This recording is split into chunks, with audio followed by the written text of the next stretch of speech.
process. You know, they're obviously doing all these different things for you, but you don't get it for free. That's right. And you got to pay it back, I'm assuming, right? Oh, so no, talk that's about true. being an artist and all that with a record label. Now, independent, why doing it that way? It might be a little harder road to hoe. Right. But who's going to get to keep the money? That's right. So talk about, yeah, the whole goal, you know, I think right now, one of the reasons why I say record labels are almost irrelevant is because I think the artist, the musician, most folks have found, for one, they've got a platform, whether it be through MySpace or Reverb Nation. They've got this platform where they can go out and be seen, be heard. They can get their music out and about, which forces them to go from point A to point B in the clubs and this next. They want to do that. For one, I don't think a lot of the people who are trying to be stars are willing to do that. You know, they're not willing to go from bar to bar to club, playing all cover songs. For them, it's all about them. So they want to go to American Idol so they can be a star, and all of a sudden I'm a star. But they don't realize that that is a short-lived, very short-term situation. Once they leave American Idol and they find out that they own nothing, because, you know, well, I'm not going to go into their private record labels. You know, I mean, you got to realize that the artist, every time they do a video, every time they do a record, every time they get their hair done, every time they have a limo that comes up and drives them along, you know, every time they have a meal, every time they have all these things, there's somebody back there writing all this stuff down, and all of a sudden tallies it all up and says, you as the artist owes me this money because we have provided, we were the fulfillment company, we were the outsourcing of your career, so you owe us. So, oh wow, I sold 50 million records. Well, I'm sorry, you owe us still. It's okay, but it costs us this amount, this amount. Hey, I want to do my record in Spain and spend the next 4 months. Man, it's fun. Well, they don't realize that that is being calculated and goes against their, you know, their future revenues, you know. And most of the time, you know, especially now today with record labels, they want to tap into, you know, that's why record companies, I think, where they are, that land stripping thing took place. You know, a record company was a record company, a publishing company was a publishing company, you know, and they had their separate entities. Whereas today, a record label is the publishing company. It is this, it is that. So the whole thing is that why would they want to cut one of my songs when they're paying a bunch of other people's salaries based on, you know, whatever short draws that they're being given? They're just going to want to cut something like I did, but they just are going to do themselves because it's not advantageous for that record. They want to control, you know, as much of that publishing. They want to control as much as possible. So all that to say is that I think, you know, record labels are basically, I think the one way to look at a record label is that's a bank. You're borrowing this money to produce something, to buy a house. That's a good, we'll use that analogy. It's like buying a house. I buy this house for $100,000 for a 30-year or 20-year note, but by the time that 20-year note is gone and come and gone, you've actually paid about $330,000 for that same $100,000 home. Well, it's the same thing with a record label. I mean, yeah, we'll get you on TV, we'll get you on this and that. Well, that costs money. People don't realize that. You know, especially today, there's a production fee, or, you know, the publicists who arranges all these things. I mean, it costs money to do that. I don't think you need to do that any longer. Not, you know, there again, if you're willing, you know, that versus the individual artist who's willing to do the footwork, who's willing to go out and do, you know, as many local interviews as possible. You know, for instance, for me, I mean, with Rock and Load Music Group, why would I want to go after reporting radio stations? That doesn't make sense to me. Reporting radio stations that are really controlled by corporations that say the rotation's down to 12 and we don't want you to play anything other but these 12 songs. Whereas, you know, whereas the non-reporting radio stations, 500, 600 of them out there, are going to get the same results, if not even more, and those are radio stations that have to service themselves. In other words, they have to buy their own records. They've got to go into a, you know, so I think, you know, local radio is very relevant. I think local radio is very important. People want to hear what's going on locally. They want to hear their news. They want to hear what's going on in their local businesses, local, you know, what do you call it, you know, just crimes and whatever's going on locally. I mean, that's what they want to get involved with, you know.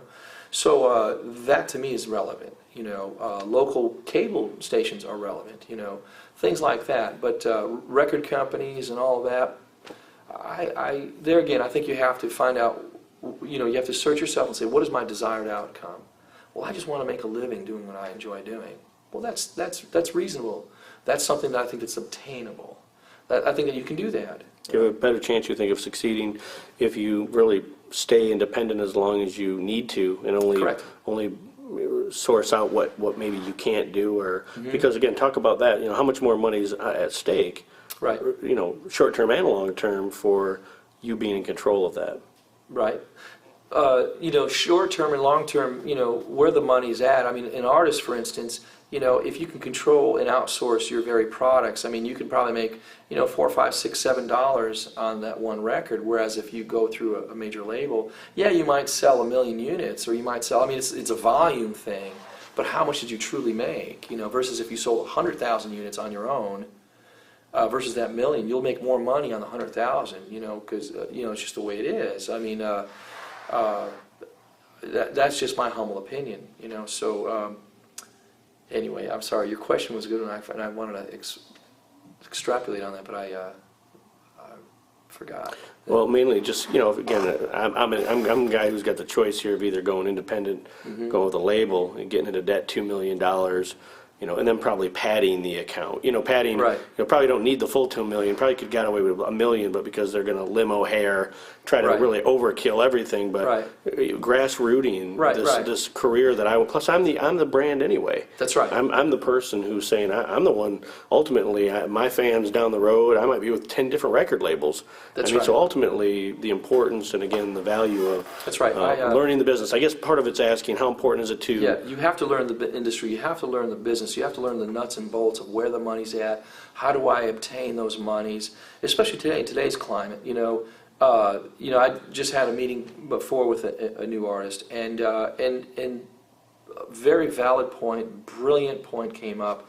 Record companies come and go, but my fan base or my fan club will be there as long as I'm alive. And beyond that, Johnny Cash fans are still there, regardless of whether Johnny Cash has a record label or even alive, for that matter.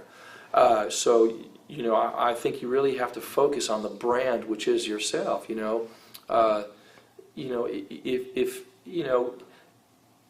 you have others that'll help you to fine tune that brand, yes, you can do that.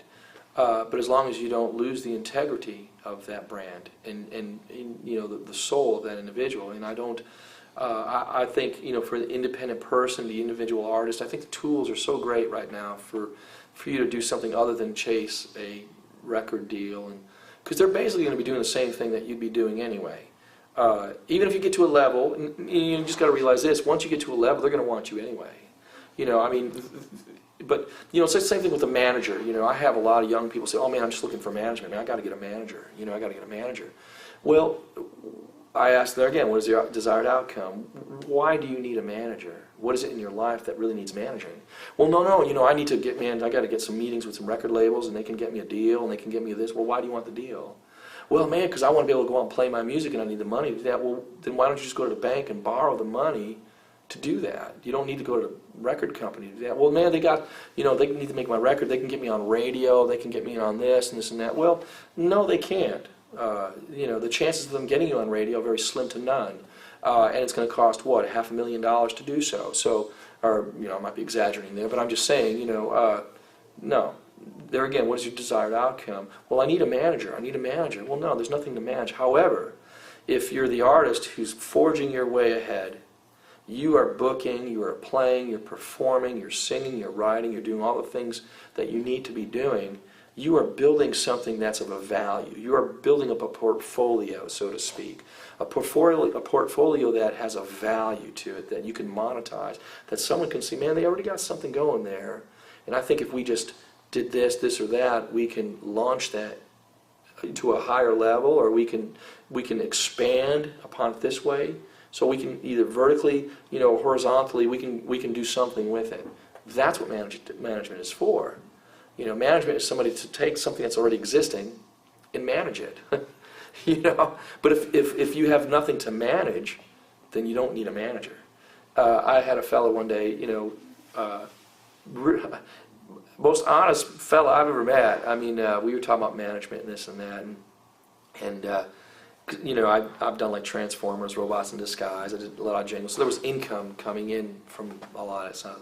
He was honest enough to say to me, he says, Dan, I don't think, you know, it's going to be hard for me. You know, you're already generating all this income from that. I don't think it would be fair for me to just tap into that income of what you're already doing unless I can, you know, add to that, you know, which was an honest statement to me. Because folks don't realize that when a manager says 20% of all income, that means all income. You know, I mean, it's not just, hey, I'm going to manage from this point. I mean, you can work things out, don't get me wrong, I'm not saying that, but most of the time, management, you know, look at well, I'm not, no names mentioned. You've got fellas that are major, historic individuals right now that during, you know, the 60s where they signed management deals, to this day own nothing of what they've done, or they're getting like 20% of their earnings. That's a sad state of, you know, sad situation. So you don't want to get in that situation. I don't think that that's healthy for anybody. You know, so anyway, all I have to say is that, you know, as long as, you know, there again, I'm not trying to be, you know, redundant, but I think to any individual that is trying to make music their life, it is their life for one. If they're trying to generate monies and income from it, you'll find ways to do that. Especially in this current climate, you have to go back to be able to play, being able to perform, being able to do what you say you can do, tapping into an audience that wants to hear what you have to say or love what you do, and that's all you need to focus on is them. It's not necessarily that the market's telling you what you need to do or what a record label's trying to tell you to do. I don't think that they'll make those right decisions. You know? Well, they're wrong most of the time.